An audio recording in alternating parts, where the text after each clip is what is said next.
Then, very interesting, very important few verses. Unruly beings, matlab difficult beings, beings who harm us, etc., etc. Such beings are as unlimited as space. They cannot possibly all be overcome. But if I overcome thoughts of anger alone, this will be equivalent to vanquishing all foes. So, we can't control everybody in the universe. But if we control the thoughts of anger in one's own mind, it will be equivalent to stopping having any enemies, is what it actually means. It doesn't mean destroying our enemies. It means if there's no anger, there's no enemy. Does that make sense? No anger, no enemy. That's the slogan on one of the vehicles in our center in Bodh Gaya. The Rinpoche had them paint on the vehicle. No anger means no enemy.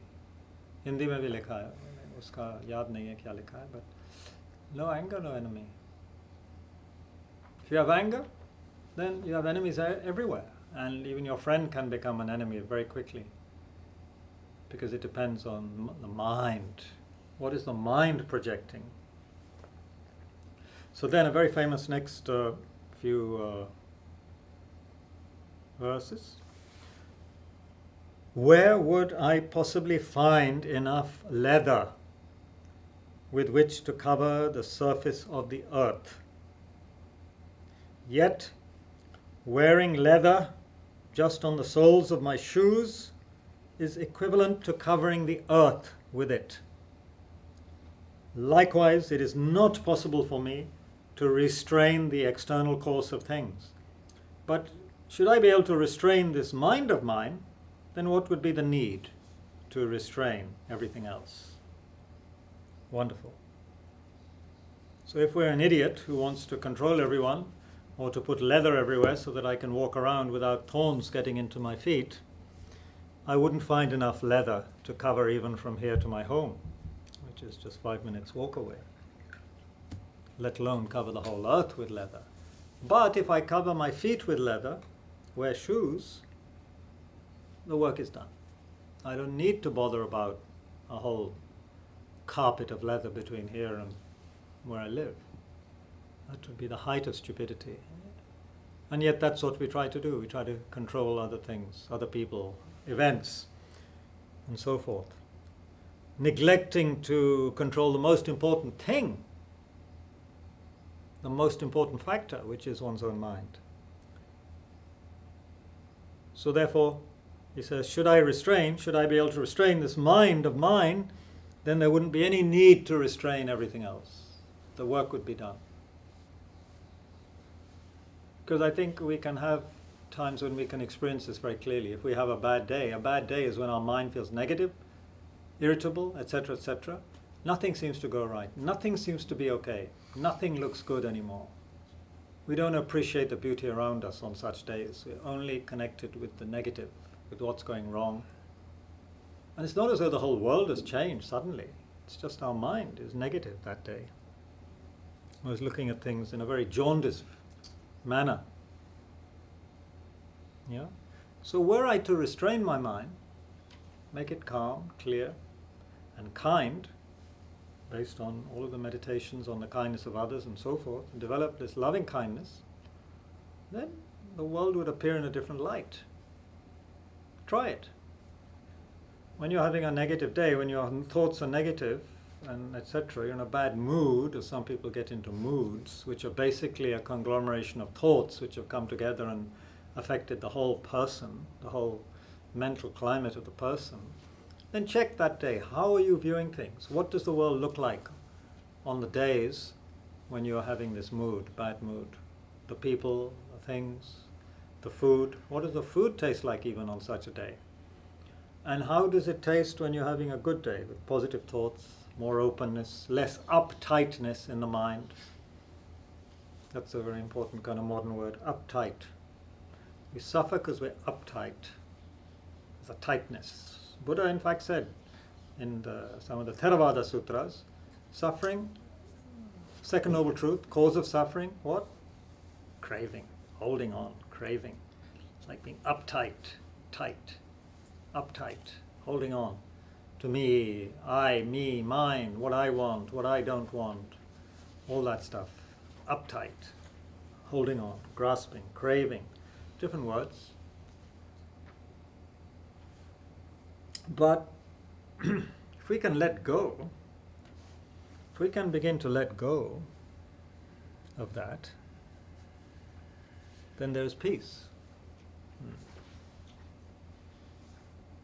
Let go of the uptightness, let go of trying to control everything. For some, it's a big deal if something is not right in the food or in their hotel room or something. It's a big deal. Big hi, big tamasha. Because we're uptight. As one teacher says, you could be sharing the same room with your roommate, same food, same everything, same classes. And they are happy, they go on to have a good life. But for you, everything seems to go wrong. Everything is a source of problem for your mind. Why? Same circumstances. And for one person it's okay, for the other person definitely not okay. It's because we haven't learned to put shoes on our feet. We haven't controlled our own mind. So here we are. Here's the essence of this chapter and in a sense of Buddhism. Verse 17 is in a sense the essence of Buddhism. Even those who wish to find happiness and overcome misery will wander with no aim or meaning if they do not comprehend the secret of the mind, the paramount significance of Dharma. So the secret of the mind is that it's the most important thing. If we don't control that, we can't possibly have any kind of happiness or practice. So this being so, I shall hold and guard my mind well. Without the discipline of guarding the mind, what use are many other disciplines? You know, we could be an expert in all sorts of things. We could have our name in the Limca and Guinness Book of Records for many things. And not just, stacking rupee coins one on top of the other or something like that. We could have other more intelligent things that we are expert at, but it would all be no use. We could have memorized books of Buddhist logic, the teachings on compassion, but if we don't actually guard our mind, then it's all no use. We could still go home and behave like an idiot with our family and others, So what's the point of all of that without guarding our mind? Which means checking again and again, putting awareness, alertness at the door of our mind and checking what's happening. What is my mind doing? Or once, as I was happened to have the opportunity to go to a talk once by Goenkaji, the Vipassana Guru, and he was speaking in Hindi. He said, you have to check again and again. Okay, भीतर में कौन बैठे हैं? हमारे हृदय में इस समय कौन बैठे हैं? रावण या Ram? Of course, he's speaking to northern Indians. For southern Indians, Ravan is a bit of a hero. But he's saying, Ram hai ya Ravan hai? Who is sitting in your heart? Rama, the Lord Ram, or Ravan, the baddie who stole Ram's wife? Who's sitting there? This is what we have to check again and again. That's the essence of Dharma. We may know a lot of highfalutin theories, but if we don't check our mind again and again, we're just going to fall prey to the disturbing emotions. Why? Because we've been habituated to them since beginningless time. And we have not been so habituated to the proper practice of meditation. So without discipline, those old habits will quickly come up. It's like not looking after a certain place or garden properly. All of the weeds will come up very quickly, much quicker than the flowers and vegetables that you want to come up. Here's a good example, he said. If I am careful of a wound through fear of it being slightly hurt, then why do I not guard the wound of my mind through fear of being crushed by the mountains of hell? Brings up hell a lot, doesn't he? I think he's trying to scare these people who accused him of eating, drinking, and eating, shitting, and sleeping. No, it's he was talking to monks in that monastic university. I guess 99% of the people were monks or more, I don't know. So he's, telling them it's very important to behave, otherwise you're in bad trouble. Mountains of hell refers to the fact that there are said to be certain hellish experiences where you are crushed between mountains and so forth. If you want all the details, there's plenty of books which give you a description of what the Buddhist yogis say the hellish experiences are like. So we are so careful. If we have a little wound, we guard it. We temporarily put a not elastic band. What do we put? Band-aid or something on our wound, and then later, if it's big enough, we put a proper, kya bolte hain? What do you put? Bandage or something. So if we do that for our body, or even for a slight scratch or something, why aren't we doing it for our mind? Why don't I guard my mind, which is a much bigger wound? Matlab, it's vulnerable to so much negativity so quickly. A wound is vulnerable to germs, to mosquitoes, to flies sitting on it and all that stuff. The wound of my mind is much worse. It's vulnerable to jealousy, anger, attachment, pride, ignorance, etc., all the time. However intelligent we are, we can see it. Even our good friends, they have so many good qualities, but they may have one or two things. So quickly they can get upset or vulnerable in certain areas of their life, which means their mind. So we have to watch the wound of our mind. It's better to be without wealth, honor, body, and livelihood. And it is better to let other virtues deteriorate rather than ever let the virtues of the mind decline. So your mummy, daddy, grandparents may say, oh, you have such a wonderful this or wonderful that, wonderful body, wonderful forehead. My grandmother in England used, oh, you have such a wonderful forehead. Keep the hair off your forehead. So I'm finally doing it. In those days when I had long hair, she didn't like mine. So, you may have all these qualities, but what's the point if you don't have a good mind? Let the forehead deteriorate. Let the hair fall over your forehead, but don't let your mind deteriorate.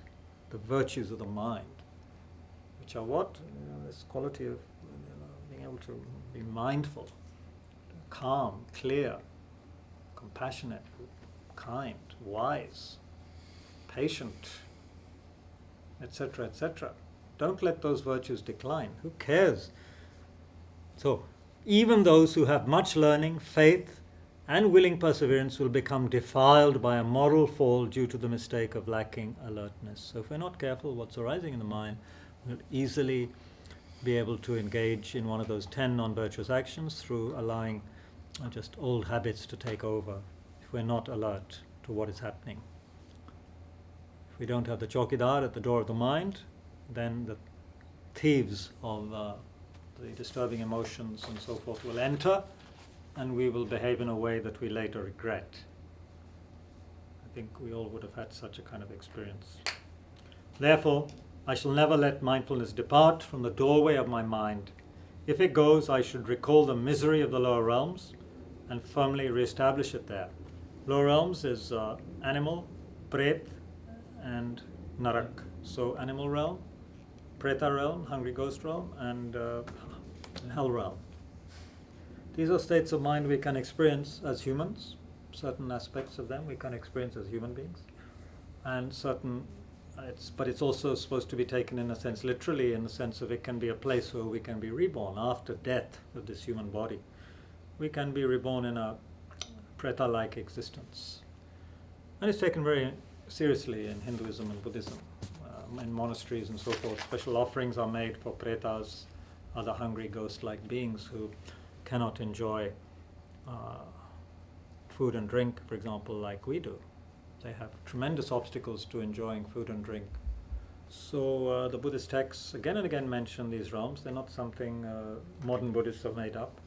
Buddha speaks of these realms again and again in the Pali literature, meaning the so-called basic Buddhist teachings of the Theravada school, often called Theravada school, though that's not technically correct. But anyway, the Pali tradition, as His Holiness now calls it, and Mahayana tradition he calls the Sanskrit tradition, because most of these Mahayana texts were in Sanskrit originally, then translated into Tibetan, Chinese, Mongolian, so forth, Japanese, So when mindfulness is set with the purpose of guarding the doorway of the mind, then alertness will come about. And even that which has gone will return. So when, just as I'm about to act, there's some good advice about what to do at some certain times. When, just as I'm about to act, I see that my mind is tainted with a defilement, at such a time I should remain unmovable, like a piece of wood. With the utmost effort I should check to see that the crazed elephant of my mind is not wandering off, but is bound to the great pillar of thinking about dharma. Then, this one I would want to recite, have Nawaz Sharif and everyone else to Modi and everyone to recite this next verse 108 times every day. When I am eager for praise or have the desire to blame others, whenever I have the wish to speak harshly and cause dispute, at all such times I should remain like a piece of wood. What do you think? I think and the TV interviewers should recite this definitely and keep their mouth shut while the clients on their shows are talking. Some of the interviewers don't know how to interview. Whenever I desire material gain, honor, fame, whenever I seek attendance or a circle of friends, when in my mind I wish to be served, at all these times I should remain like a piece of wood. Whenever I have, I love these verses, whenever I have the wish to decrease or to stop working for others, and the desire to pursue my own welfare alone, if motivated by such thoughts, a wish to say something occurs, at these times I should remain like a piece of wood. Matlab, stay neutral, keep your mouth shut and just stay like a piece of wood. I should not be disheartened by all the whims of the childish who are in discord with one another. I should know them to arise in their minds due to disturbing conceptions. Therefore be kind towards them. Wonderful. Now, having paid my body its wages, matlab I guess food and drink and such, I shall engage it in making my life meaningful. But if my body is of no benefit, then I shall not give it anything. That's of course, interesting. If my body is of no benefit, then I shan't give it anything. So, meaning, get your mind in tune so that it makes your body do meaningful things. Because your body might then complain, and say, well, it's all up to the mind, Why are you not feeding me? You should stop feeding the mind. But anyway, the body can't talk. The mind talks. I should conceive of my body as a boat, a mere support for coming and going. And in order to benefit all others, transform it into a wish-fulfilling body. So there's a practice where you imagine, as I said, your body transforming into what others need. So our body should become like that. And there are some people like that, isn't it? Even in a big family, sometimes the mother or father is like wish-fulfilling in the sense they disperse, they give so much, they're like a rock in hard times, they're kind. I'm talking of a benevolent father, mother in a family. They give so much happiness and comfort and protection to what could be quite a large family. So in that sense, it's like a wish-fulfilling body. Whatever people wish, that person is able to give them in that sense. So the greatest thing that we could give others is to, their wish for happiness, their wish for long-lasting happiness and enlightenment. And we should be thankful, as Shantideva says at the bottom of the last page, that there's nothing whatsoever that is not made easier through acquaintance. Matlab, once we get acquainted with things, habituated, everything becomes easy. Even the Bodhisattva practice, which seems so difficult right now, it will become easy. It will become like just our second nature. So, through becoming acquainted with small harms, I should learn to patiently accept greater harms. Anyway, the point is, like the body can be trained, at least while we're still young, often it can be trained to do many things. Athletes train their bodies to become almost superhuman, so we can train our minds. So let's spend a few minutes dedicating, and then it will be time to go. It's already 4:30. We've got half an hour overtime. So we can think that by just looking briefly at some verses from this great text of the great Master Shantideva, renowned for eating, sleeping, going to the toilet, but who is in fact a very great bodhisattva, through the virtue, through the positive energy of even attempted to look at his text, some verses of his text, may the positive energy generated help us to actually, in our life, generate the mind of a bodhisattva. Matlab, may we generate the precious spirit of awakening, bodhicitta, which regards others as more precious than even an only child for the parents. And as Shantideva himself says, may whoever has any kind of contact with me have the good fortune to awaken, whether they are nice to me or not nice to me. It's irrelevant. May it create the cause for them to find the highest happiness and to awaken to Buddhahood. Then some verses from the last chapter, the 10th chapter of the text, which is the dedication chapter. I shall read some of the verses for auspiciousness and very beautiful. May all embodied creatures uninterruptedly hear the sound of Dharma issuing even from birds and trees, beams of light, even space itself. May no living creature ever suffer, commit wrong, or ever fall ill. May no one be afraid or belittled, or their minds ever be depressed. May I live and be sustained by simple, common foods. In all my lives may I find the ideal solitude for practicing the Dharma.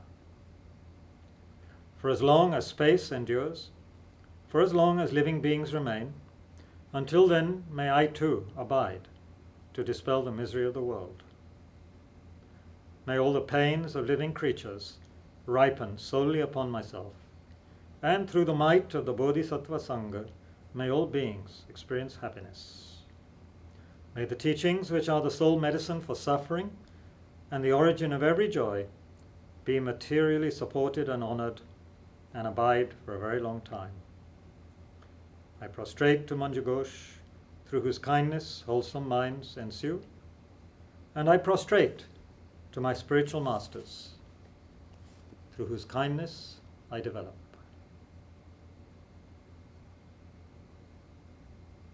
Please pray for Tushita to be more and more beneficial for sentient beings, for our teachers to have long and healthy lives, flourishing the Dharma, especially His Holiness Dalai Lama, all his holy wishes to be fulfilled, and our own kind, precious Lama Zopa Rinpoche, all his wishes to be fulfilled, especially for Tushita, the Maitreya projects, and all the other projects in the organization worldwide. May all these projects be most beneficial for sentient beings.